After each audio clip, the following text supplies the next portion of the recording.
नमस्ते। आप सबका हार्दिक अभिनंदन अभिवादन एनालिटिका आयुर्वेदा के लर्नेड व्यूवर्स का। और आज की टाइटल रूल द रेगुलेशन के अंतर्गत है। अब हमारे जो टीम है, हाँ एक टीम काम कर रही है पीछे तब जाकर के, जिसमें कि मित्रगण हैं और हमारे पीजी पीएचडी स्कॉलर्स हैं जो प्रोड्यूसर की भूमिका में रहते हैं। और एक हमारे यहाँ ही एक नेटवर्क सिस्टम है, तो वहाँ से भी मैं सहयोग लेता हूँ कि कैसे किसको अपलोड किया जाए। तो उनका फ़ोन आया कि रूल 155 नहीं है सर रूल एंड रेगुलेशन में, क्योंकि वो सीक्वेंस से चल रहा है। Drug and cosmetic act chapter 4 page से हम लोगों ने शुरू किया था और उसके बाद फिर उसको पूरा करके अब रूल्स में चल रहे हैं। तो एक सीक्वेंस वो मेंटेन हो रहा है। तो उनका फ़ोन आया कि सर रूल 155 नहीं है, 154 के बाद सीधे 156 अपलोड हुआ है। तो मैंने कहा थैंक यू, मैं देखता हूँ कि ऐसा कैसे हुआ।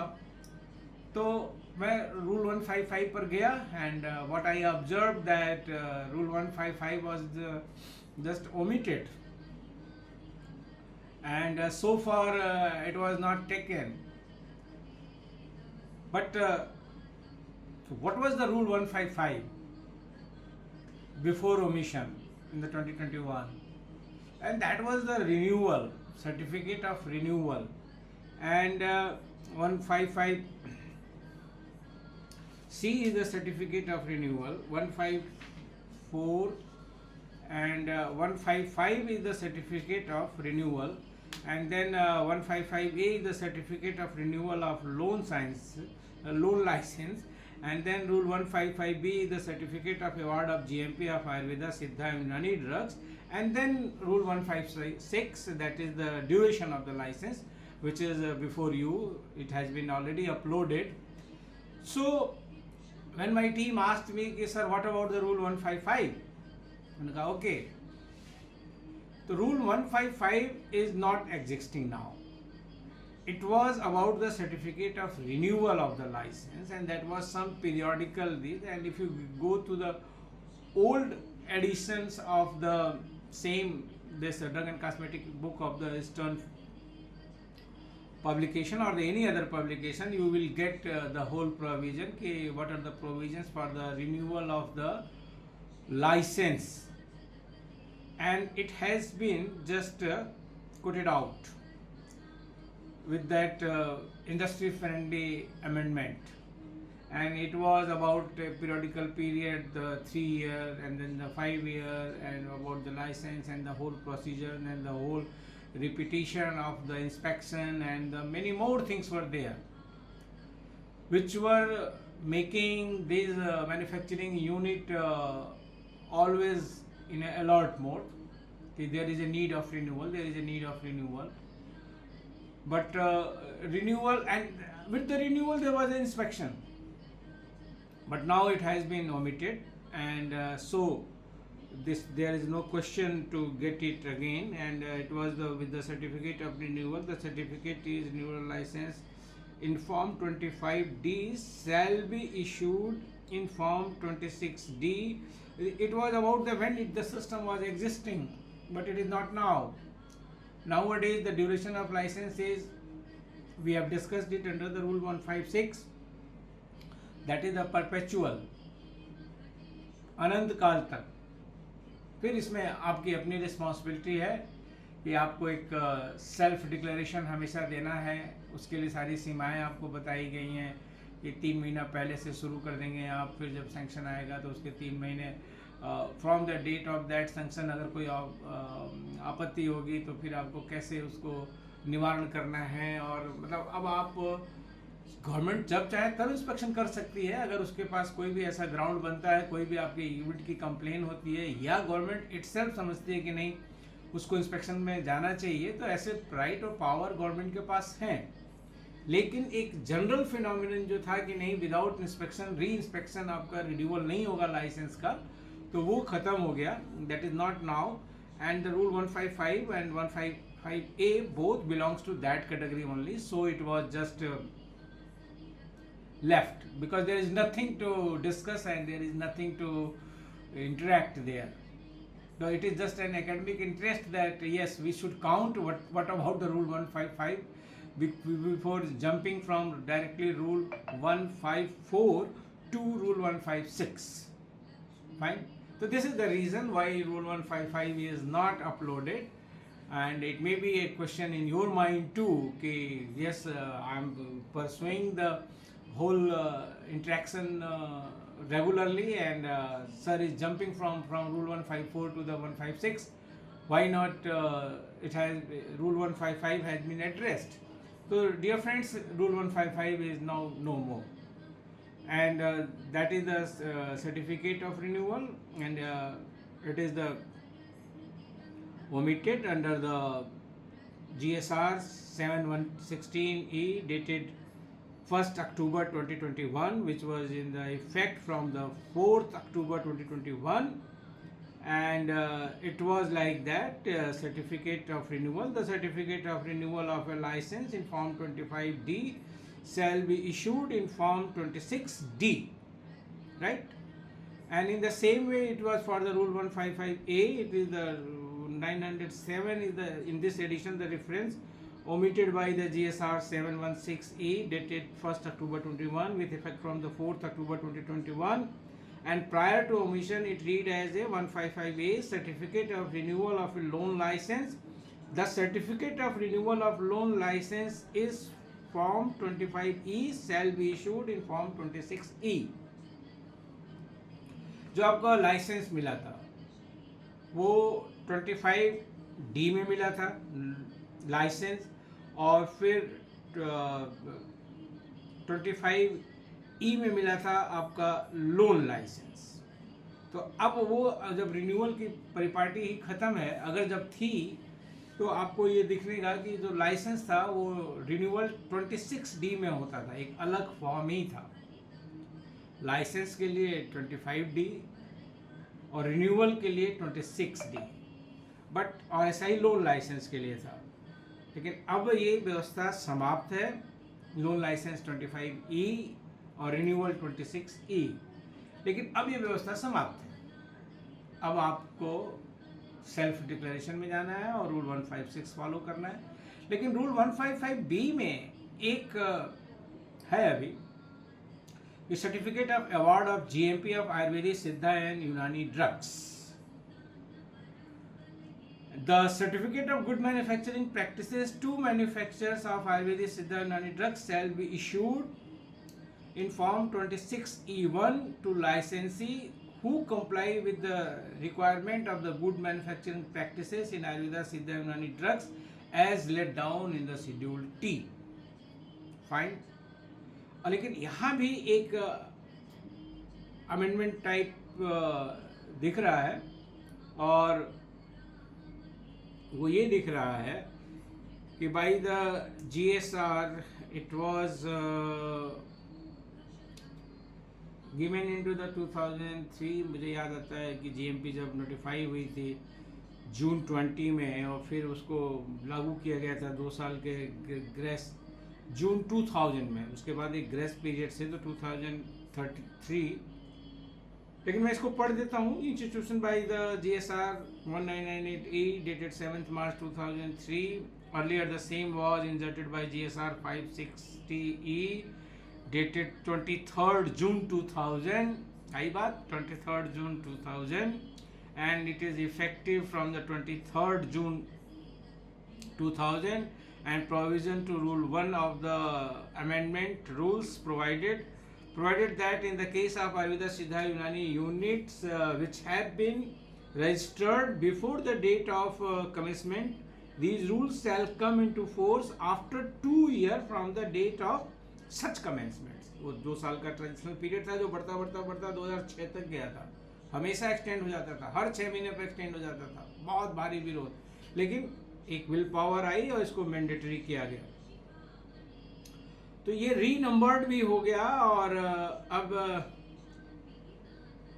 इसके बारे में जो तथ्य हैं वो यही हैं कि rule 155 is no more, 155A is no more, and now Rule 155B is only existing, which called about the Certificate of Award of GMP of Ayurveda Siddha Unani drugs, and the Certificate of Good Manufacturing Practices to the manufacturers. It will be issued in the 26E1 after the compliance of the all provisions of the Schedule T. That's all. So the Rule 155 is now before you, and certainly after completing the Rule 156, because it has not been completed, there is a lot of provisions which we have to proceed on the Rule 156C, then the 157, 158.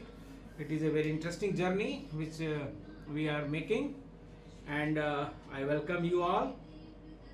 Please be with us, and let me know what you want more in this scenario. If you want some blackboard explanation or some thing else, you are welcome to write me. Little bit things are odd before coming on the blackboard, and in this case of the rule and regulation, blackboard is not required very much. Here what is required? Nursery teaching, nursery learning. You just open your book, I have my own book, and we are reading line by line, and then I am explaining, and that's all. This is the only way to study the rule and regulation. Okay, so 155 is fulfilled. Now there is one notification recently, and recently mean very recently, on 29th August. Yes, now the notifications are coming with the time also, and time is 11 o'clock 1 minute 52 seconds. See the margin, see the accuracy. Here is a sign of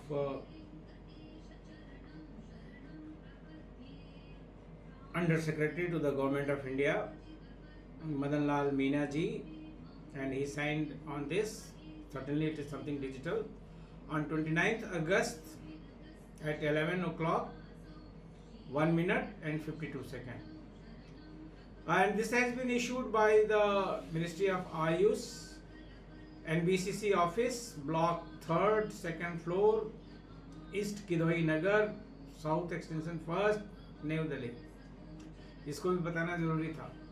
बहुत सारे लोग सोचते हैं, बहुत लोग तो जानते हैं जो कंसर्न है कि नहीं, सब कुछ अब आयुष भवन में नहीं है, अब एक कॉर्पोरेट ऑफिस हो गया है ये ड्रग के लिए, और नेशनल मेडिसिन प्लान बोर्ड, ये दोनों के दोनों अब वहाँ हैं इस किदवई नगर में, जो कि बहुत दूर नहीं है INS आयुष भवन से। लेकिन ये इम्पॉर्टेंट है बहुत नोटिफिकेशन जो 29 अगस्त का है, और ये under secretary to government of India लिखते हैं ऑल SLAs को, स्टेट लाइसेंसिंग अथॉरिटीज को, and drug controllers of AYUSH को, कि रूल 170 जो नोटिफाइड था एडवर्टीजमेंट के लिए, रूल 170 की किस्मत ही ऐसी रही है। उसमें पहले GCP आया था 15 साल पहले, वो भी एबियंस में गया, और फिर रूल 170 में मिसलीडिंग एडवर्टीजमेंट्स के प्रोविजंस आए, वो भी कोर्ट कचहरी के चक्कर में है, लेकिन वो अभी एग्जिस्ट कर रहा है। और इसमें जो बात बताई गई है मैं चाहता हूँ कि आपके सामने रखूँ, दैट इज अबाउट द, उसमें तो बहुत सारी चीज़ें थी, आप उसको पढ़िएगा। 24 दिसंबर 2018 का नोटिफिकेशन है, if my memory with me, the official gazette of the 24 December, I hope so, and 2018, कि सारे जितने एडवर्टाइजर्स हैं वो स्टेट SLA के पास जाएंगे, अपना ड्राफ्ट देंगे एडवर्टीजमेंट का, SLA फिर उनको एक नंबर देगा यूनिक, और वो फिर एडवर्टीजमेंट में वो नंबर छपेगा, और फिर अप्रूवल होगा, तब एडवर्टीजमेंट होगा। कोई इंडोर्समेंट फिल्म स्टार या क्रिकेट स्टार या किसी और का नहीं होगा, वो ढेर सारी चीज़ें थी, क्लेम्स ऐसे नहीं होंगे वगैरह वगैरह करके करीबन अच्छा, बहुत अच्छा नोटिफिकेशन बना था इन interest of consumer, and better to say the common man, public. But there was also some litigation, writ petition, and honorable courts state because there are some interest of the, there are many interest of many people on the many subject, but sometimes on one subject. So that was kept in abeyance, but that is existing. Rule 170 is existing, and if I see in this book, yes, I should see. This is the recent edition, and no, in the recent edition, Rule 170 is not printed because it is under the court of law. It is under jurisdiction. So here this under secretary notification to the all SLA is asking on 29th August. The ASU DT AB, we have discussed about this in the Drug and Cosmetic Act our studies. Drug Technical Advice Board held on its meeting on 25th May 2023 that Rule 170 will be omitted. इसको निकाल दिया जाएगा,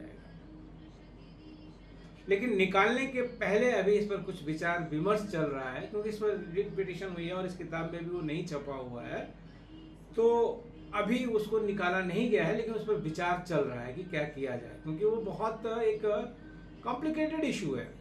सबके अपने rights हैं, manufacturer के अपने right हैं, फिजिशियंस के अपने राइट हैं, और पेशेंट कंज्यूमर के अपने राइट हैं. सबके राइट्स का ध्यान रखना है. एक कहावत आपने सुनी होगी कि, और मुझे पूरी तरह से नहीं याद आ रही, लेकिन वो है ना कि जहाँ आपकी आज़ादी मेरे नाक से उसका कुछ संबंध है. बहुत 5वीं 6वीं में जब पढ़ते थे तो ये फ्रेज बताई गई थी स्कूल में, लेकिन आज नहीं याद आ रही है, सॉरी अबाउट दैट. तो वो आज़ादी के ही संदर्भ में है. अब मैन्युफैक्चरर की आज़ादी ये है कि भाई हमें तो एडवर्टाइज करना है अपने प्रोडक्ट को. फिजिशियन की आज़ादी दो तरीके की है कि भाई अगर सब कुछ मैन्युफैक्चरर ही कर देगा तो हमको 10 साल 15 साल पढ़ने की 10 साल पढ़ने की क्या ज़रूरत है, UG PG plus internship etcetera. फिर हमारा जो ये वाइड एक्सपीरियंस है, अगर सब कुछ लिख ही दिया गया है कि ये रोग है, ये लक्षण है, ये व्याधि है, इसको लीजिए और खाइए और ठीक हो जाइए, तो हमारे पास कौन आएगा. ये मैन्युफैक्चरर का ये फिजिशियंस की राइट है. अब उसके बाद common man, common public, consumer, जो भी कह लीजिए, जब उसको वो फायदा नहीं मिलता जो कि क्लेम किया गया था, जो एग्जैगरेटेड क्लेम था, जो सब्सटेंशिएट करने की या किसी भी तरीके से इन्फ्लुएंस दिया गया था, कॉमन मैन को इन्फ्लुएंस किया गया एडवर्टीजमेंट के थ्रू, या किसी की फोटो दिखा करके, या किसी का स्टेटमेंट दिखा करके, या किसी पेशेंट के फोटो दिखा करके कि हाँ हम वहाँ गए और बिल्कुल ठीक हो गए और हमारा ये है, और फिर उस अमुक व्यक्ति को, उस अमुक पेशेंट को कुछ फायदा नहीं हुआ उस दवा लेने के बाद, तो वो अपने आप को महसूस करता है कि मेरे साथ धोखा हुआ या मैं चीट किया गया, तो उसका एक राइट अलग है. तो ढेर सारे रूल 170 में चीजें समाहित हैं. सबके अपने इंटरेस्ट है, कंपनीज का अपना इंटरेस्ट है, और हर एक कंपनी नहीं इसके फाइट कर रही है. हर कंपनी विज्ञापन शिरोमणि नहीं है. कुछ कंपनियां अपनी साख के आधार पर चल रही हैं, कुछ कंपनियां खाली विज्ञापन पर चल रही हैं, कुछ कंपनियां फिजिशियंस के पेन से चल रही हैं, क्योंकि उनको फिजिशियंस को ये मालूम है कि इस कंपनी की क्वालिटी, सेफ्टी और इफेक्टिवनेस इनकी मेडिसिन की है, वो लिखते हैं उनको. तो कुछ कंपनियां फिजिशियंस के पेन से चल रही हैं. कुछ ने अपना मार्केट एकदम मार्केट डिट्रैक्टर कहलाती हैं, उन्होंने अपना मार्केट इस तरीके से बनाया हुआ है, only on the basis of advertisement. और फिर कॉमन मैन जो कि बड़ी दुविधा में रहता है. अखबार में पढ़ी हुई चीज़ें भी उसको बहुत अच्छी लगती हैं, विज्ञापन भी उसको बहुत अच्छा लगता है, अगर उस पर कहीं कुछ छूट आ रही हो तो उसको और अच्छा लगता है. और डॉक्टर साहब की फीस न देनी पड़े, मान लीजिए कि डॉक्टर साहब की फीस 500 रुपये है, मान लीजिए वो 500 रुपये न देनी पड़े, विज्ञापन देख के वो 5000 का खरीद लेगा मेडिसिन, और वो 5000 की मेडिसिन उसको बिल्कुल काम नहीं आती, तो वो उसको मंजूर है. मगर डॉक्टर साहब से जा करके उनके कंसल्टेशन करके उनकी एक जो फी है, जो अपनी योग्यता का वो ले रहे हैं, कंसल्टेशन फीस ले रहे हैं, वो नहीं दे रहा है, तो वही कंज्यूमर उसी एडवर्टीजमेंट के आधार पर चलता है. तो ये सारी ऐसी बातें हैं जहां हम लोगों को विचार करना होगा. तो रूल 170, और फिर साथ में ये भी कह दिया गया है गवर्नमेंट अंडर सेक्रेटरी साहब के द्वारा कि सेक्शन 33P में जो एक्शंस हो रहे थे ड्रग एंड कॉस्मेटिक एक्ट के सारे स्टेट्स के द्वारा उनको hereby directed not to initiate take any action under rule 170 of the drug and cosmetic rules 1945। तो चलिए, ये तो कॉपी पेस्ट का जमाना है। अब ड्रग एंड कॉस्मेटिक रूल 1945 तो है ही नहीं, अब तो खाली ड्रग रूल 1945 है और कॉस्मेटिक रूल 2020 है। लेकिन हमारे इस गवर्नमेंट के नोटिफिकेशन में अभी भी जो आ रहा है वो ये आ रहा है, rule 170 of drug and cosmetic rules 1945। Whereas ये बुक हो चाहे कहीं भी बुक हो, अब जो भी नोटिफिकेशन CDSU के भी जब नोटिफिकेशन आ रहे हैं वहाँ ड्रग रूल 1945 कोट हो रहा है हर एक के लिए। लेकिन चलिए, अभी हम लोगों को कॉपी पेस्ट से निजात मिलने में शायद देर है और अभी हम लोग मान के चल रहे हैं कि इस देश में ड्रग एंड कॉस्मेटिक रूल ही चल रहा है। लेकिन ऐसा नहीं होना चाहिए, लेकिन ऐसा है तो अब क्या करेंगे, वही कर सकते हैं जितना आपके बस में है, और जो आपके बस में नहीं है वो आप क्या करेंगे। आपके सामने फाइल आ रही है और जो वही मैं कहता हूँ कि अवेयरनेस, इसी पे मैं बार बार जोर देता हूँ, अवेयरनेस। एग्जाम्पल्स हैं दिमाग में आ जाते हैं। निकेम का नाम बदले NCCIH 10 साल हो गया था, लेकिन हमारी फैकल्टी में एक डीन साहब आए और उन्होंने बहुत बड़ा काम करने की घोषणा की और उसमें सारी जो नोटिफिकेशंस थे वो वही थे कि निकेम के ही नाम से थे, जबकि वो नहीं थे। निकेम का नाम बदल के बहुत पहले हो गया था। अब यहाँ जिक्र आ गया है सेक्शन 33P का, और सेक्शन 33P हमने डिस्कस नहीं किया है आपके साथ। हम आपके साथ सिर्फ सेक्शन 33O तक गए हैं, power to amend first schedule तक, जो उसमें बुक्स का नाम है अथॉरिटेटिव टेक्स्ट बुक जो बदलने वाला है। तो यहाँ पर ये है 33P की द सेंट्रल गवर्नमेंट में give such direction to any state government as में appear in the central government to be necessary for carrying into the execution in the state any of the provisions of this act or any rule or order made there under। तो section 33P जो central government को authorise करता है कि आप state government को directives दे सकते हैं, तो रूल 170 पर जो भी बातें वहाँ लिखी गई थी दिसंबर 2024 की, जो पेनल एक्शंस भी हैं उसमें फाइनेंशियल भी है, इकोनॉमिकल भी है, और वो उनके मतलब प्रोविजंस हैं कि आपको एक एडवर्टाइजमेंट का नंबर लेना होगा, यूनिक उसका नाम था, तो यूनिक नंबर मिलेगा आपको एडवर्टीजमेंट का और वो आपके एडवर्टीजमेंट में वो चीज़ दिखनी चाहिए। तो वो चीज़ें अभी विदहेल्ड कर दी गई हैं और सेक्शन 33P के तहत कहा गया है कि रूल 170 के ऊपर कोई कार्रवाई न की जाए। ये 29 अगस्त 11:01 का जो डायरेक्टिव आया है वो डिजिटलाइजेशन है, उसके आधार पर ये निर्णय आया है। अब आइए, मैंने एक कहा था विज्ञापन शिरोमणि, कल मेरे चैनल पर वो लाइव सेक्शन में है। अब ये आज 31 अगस्त है और आज 31 अगस्त के नेशनल न्यूज़पेपर में विज्ञापन शिरोमणि दिव्य का एक और विज्ञापन आया है, चूँकि ये रिलेटेड है रूल 170 से, और अभी डायरेक्टिव्स आ गए हैं सेक्शन 33P में कि नहीं आप उसके ऊपर कोई एक्शन न लीजिए। तो देखिए इन्होंने क्या लिखा है, पढ़ के सुनाता हूँ, इंटरेस्टिंग है, कल भी पढ़ के सुनाया था आपको, आज भी सुना रहा हूँ। पहली बार एनिमल ट्रायल से लेके ह्यूमन ट्रायल की प्रक्रिया को फॉलो करते हुए research and evidence based medicine हमने बनाई। देखिए भाषा का उपयोग देखिए ना, एकदम इंग्लिश, हिंदी भी अंग्रेजी भी, अंग्रेजी के सभी शब्दों का हिंदीकरण कर दिया गया। अच्छा, लोगों की समझ में आता है, यही एक आज की सामान्य भाषा है। तो पहली बार एनिमल ट्रायल, एनिमल लिखा हुआ है हिंदी में, human trial, human human Hindi में लिखा हुआ है, फॉलो शब्द FOLLOW नहीं है, फॉलो करते हुए, फॉ आ की मात्रा, लॉ ओ की मात्रा, फॉलो हिंदी में लिखा हुआ है। फॉलो करते हुए research and evidence based medicine हमने बनाई। धुआं, बीड़ी, सिगरेट आदि से चूहों के फेफड़े में बीमारी को इंड्यूस करके मात्र 6 हफ्तों में उनको पूर्ण स्वस्थ कर यह प्रमाणित किया है कि खराब से खराब फेफड़ों को स्वस्थ किया जा सकता है। Very good. अब दवाइयों के नाम है स्वासारी गोल्ड व ब्रोकॉम।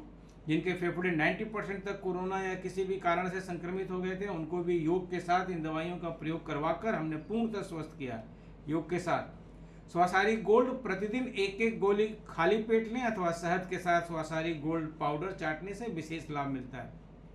खाने के बाद ब्रोकॉम चूसने से इसका लाभ कई गुना ज़्यादा होता है। इन दोनों दवाइयों के स्वासारी क्वाथ के साथ अनुपान करने पर अत्यंत लाभ मिलता है। मान गया भाई। ऐसे में ही कल मैं बोला विज्ञापन शिरोमणि, आपका आईटी सेल दिव्य पतंजलि का सबसे आगे है इस समय। एक आपने वो भाषा पकड़ी जो लोगों की समझ में आए, और आपने इस तरीके से अपनी 3 दवाइयों को इस तरीके से एडवर्टाइज किया कि ये तो एक आदर्श स्थिति है। हाँ बिल्कुल, हर एक का नजरिया है ना, मैं एक विज्ञापनकर्ता के नजरिए से देख रहा हूँ, एक आयुर्वेद के विद्यार्थी के नाते नहीं देख रहा हूँ, एक विज्ञापनकर्ता के नजरिए से जब मैं इसको पढ़ रहा हूँ, देख रहा हूँ, तो ये पाता हूँ कि बहुत अच्छा विज्ञापन है। A ग्रेड की रेटिंग होनी चाहिए, A+5 की ग्रेड रेटिंग नाक वाले इसको मिलनी चाहिए। वहाँ भी A+5 नहीं है, A+4 तक ही, कोई अगली A+5 आएगी। तो ये जो रेटिंग है विज्ञापन की, उन्होंने सब बता दिया। स्वासारी गोल्ड लीजिए, ब्रोकॉम लीजिए, चूसी लीजिए, फिर स्वासारी क्वाथ का अनुपान के रूप में लीजिए, और सब कुछ करने से बहुत। और फिर और भी एक बताई उन्होंने, स्वासारी प्रवाही बताई, कफ, कोल्ड, अस्थमा, लंग, बैक्टीरियल और वायरल इन्फेक्शन के लिए अत्यंत प्रभावशाली। और फिर एक पेपर, इसको मैं तारीफ करूंगा कि एक पेपर का लिंक दे दिया गया है, पब्लिश रिसर्च पेपर के लिए विजिट करें, और फिर उन दवाइयों के नाम, और उसके बाद वही सबसे छोटा फॉन्ट, एक साथ ये भी कि हमारी सभी औषधियाँ पतंजलि स्टोर, प्रमुख मेडिकल, आयुर्वेदिक और बड़े स्टोर्स पर उपलब्ध हैं। ऊपर वर्णित दवा का उपयोग मात्र सुझाव है। उपयुक्त रोगों के प्रबंधन हेतु उपचार में इनका मुख्यतः प्रयोग किया जाता है। स्वविवेक से दवा न लें, और दवाओं का प्रयोग हमेशा चिकित्सकीय निरीक्षण में करें। अब ये देखिए, ये पूरा विज्ञापन है। ये फॉन्ट साइज इस अखबार के जो साइज है, न्यूज़ लिखने की जो जनरल फॉन्ट साइज है, उससे भी छोटी है। कल भी मैंने इस पर बात की थी, और फिर इन्होंने अपना सारी अपनी 4 दवाइयों के विज्ञापन दिए हैं। और ये विज्ञापन रूल 170 कहता है कि अभी कोई इस पर बातें न की जाए। अब देखिए, मैं वही बात बता रहा हूँ कि जब इतना सारी चीज़ें यहाँ पर दी गई हैं और इतनी प्रभावी भाषा में दी गई हैं, तो कंपनी का इंटरेस्ट तो पूरा हो रहा है। पब्लिक तो प्रभाव से आज इसको बहुत सारे लोग खरीदेंगे, पक्का बता रहा हूँ, आज बहुत सारे लोग खरीदेंगे जो इन रोगों से पीड़ित हैं। उनके खरीदने से भी मुझे परेशानी नहीं है, उनको स्वस्थ होना चाहिए और इन पर काम होगा। हमारी परेशानी कहाँ होती है, जब बीच में से आप आयुर्वेदिक चिकित्सक को काट देते हैं। आप दवा निर्माता कंपनी है, दवा बना रहे हैं, अब सीधे पब्लिक तक जानी चाहिए, जाए, लेकिन जरूर जानी चाहिए, लेकिन आयुर्वेदिक चिकित्सक की भूमिका, अब एक जनरलाइज तो किसी के ऊपर सब चीज नहीं चलेगी ना। यहाँ पर आप आयुर्वेद के दोषों की बात, आयुर्वेद के सिद्धांतों की बात करते हैं, तो श्वास रोग के लिए जो दोष दूसरी समूर्छना है, वो एक ही तो सभी के लिए नहीं है ना, हर वय के लिए, चाहे हर जेंडर के लिए, चाहे हर क्षेत्र के लिए, बहुत सारे वेरिएशन है वहाँ पे, लेकिन एक एक कॉमन एडवर्टीजमेंट है, और इसको लोग खूब सारा लेंगे, और फिर अंत में जा करके गाज गिरेगी आयुर्वेद पर, न तो ये विज्ञापन शिरोमणि पर, न किसी और। तो मुझे लगता है कि यहाँ सावधानी की जरूरत है। आयुर्वेदिक चिकित्सकों की भूमिका को नकार करके कोई बात करना कुछ समझ में नहीं आ रहा, लेकिन ये विज्ञापन आ रहे हैं और सरकार इस पर कुछ रोक नहीं लगा पा रही है। हमारे अंडर सेक्रेटरी साहब ने 29 अगस्त को मिनिस्ट्री ऑफ आयुष के कह दिया कि सेक्शन 33P में डायरेक्टिव्स भी जारी कर दिए कि कोई कार्रवाई न की जाए जो कि इन विज्ञापनों से संबंधित है। इधर आसी पड़ी हुई है, advertising standard council of India, वो भी नोटिस पर नोटिस देती है। इधर आपका CPA भी है, consumer forum act, consumer protection act के अंतर्गत, वो भी नोटिस दे रहा है। क्योंकि बहुत सारे लोगों को इनसे कुछ परेशानियां भी हो रही हैं। तो चलिए इन पर विचार किया जाए, इन पर बहुत गहन गंभीर विचार किया जाए कि ठीक है, आप कहिए, आप विज्ञापन दीजिए। अभी तो ये हिंदी में है और कितनी अच्छी भाषा है कि आपने सारे अंग्रेजी के शब्दों का हिंदीकरण कर दिया। हिंदी को ये एक दिन सब इसी रूप में शायद हिंदी शब्दकोश में भी आ जाएगा। जैसे कि ऑक्सफोर्ड डिक्शनरी ने पंचकर्म ले लिया, वात ले लिया, तो त्रिदोष ले लिया। इसी तरीके से ये जो फॉलो शब्द है या सोच है, ये सब हिंदी के शब्दकोश में भी आ जाएगा, जितने भी अंग्रेजी के शब्द। क्योंकि भाई परस्परानुप्रवेश तो चलता रहेगा। भाषा वो है जो जनता की समझ में आए। तो विज्ञापन शिरोमणि को क्या कहूँ, साधुवाद दूं, आभार दूं, धन्यवाद दूं कि आयुर्वेद का इतना प्रोपोगेशन कर रहे हैं। लेकिन सब कुछ करते हुए ये उम्मीद करता हूं कि वो आयुर्वेदिक चिकित्सकों की भूमिका को इस तरह से पब्लिक प्लेटफॉर्म पर जा करके सब कुछ दे करके न नकारें। ये एक उनको सुझाव है। बाकी सब रूल 156 की कंटिन्यूएशन में आगे हम लोग पढ़ेंगे।